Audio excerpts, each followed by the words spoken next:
বুধবার বিকেলে কুষ্টিয়ার ইসলামী বিশ্ববিদ্যালয়ের সমাজ কল্যাণ বিভাগের নিজ কক্ষে খুন হন বিভাগের সভাপতি ও সহকারী অধ্যাপক আসমা সাদিয়া রুনা। ঘটনার পর অভিযুক্ত কর্মচারী ফজলুর রহমান নিজের গলায় ছুরি চালিয়ে আহত হন। পরে তাদের দুজনকে উদ্ধার করে কুষ্টিয়ার 250 শয্যার জেনারেল হাসপাতালে নেওয়া হলে কর্তব্যরত চিকিৎসক আসমা সাদিয়া রুনাকে মৃত ঘোষণা করেন।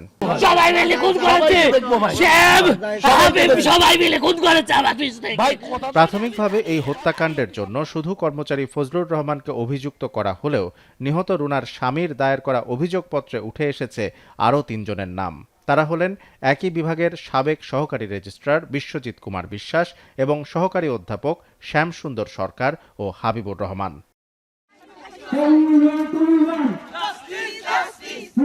এদিকে শিক্ষকের হত্যাকাণ্ডের প্রতিবাদ ও দ্রুত বিচারের দাবিতে সকালে বিশ্ববিদ্যালয় ক্যাম্পাসে বিক্ষোভ ও সমাবেশ করেছে শিক্ষার্থীরা।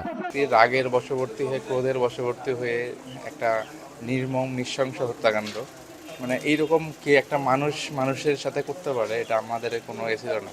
তবে অভিযুক্ত সহকারী অধ্যাপক হাবিবুর রহমান তার বিরুদ্ধে আনা অভিযোগ অস্বীকার করে এই হত্যাকাণ্ডের সুষ্ঠু তদন্ত ও বিচার দাবি করেছেন।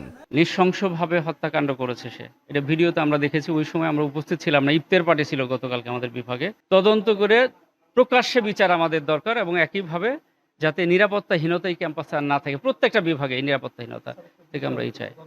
পুলিশ জানিয়েছে এ ঘটনায় একটি অভিযোগপত্র পেয়েছেন তারা।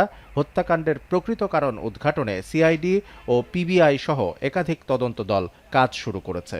পুলিশের ডিবি, আমাদের সিআইডি, পিবিআই এবং আমাদের থানা পুলিশ, আমরা বিভিন্ন অ্যাঙ্গেলে আমরা কাজ করতেছি। আমরা ঘটনাস্থল থেকে আমরা যে আলামতগুলো সেখানে ছিল, আমরা সিআইডি ক্রাইম সিনের সহায়তায় সেগুলো আমরা সেখান থেকে উদ্ধার করেছি।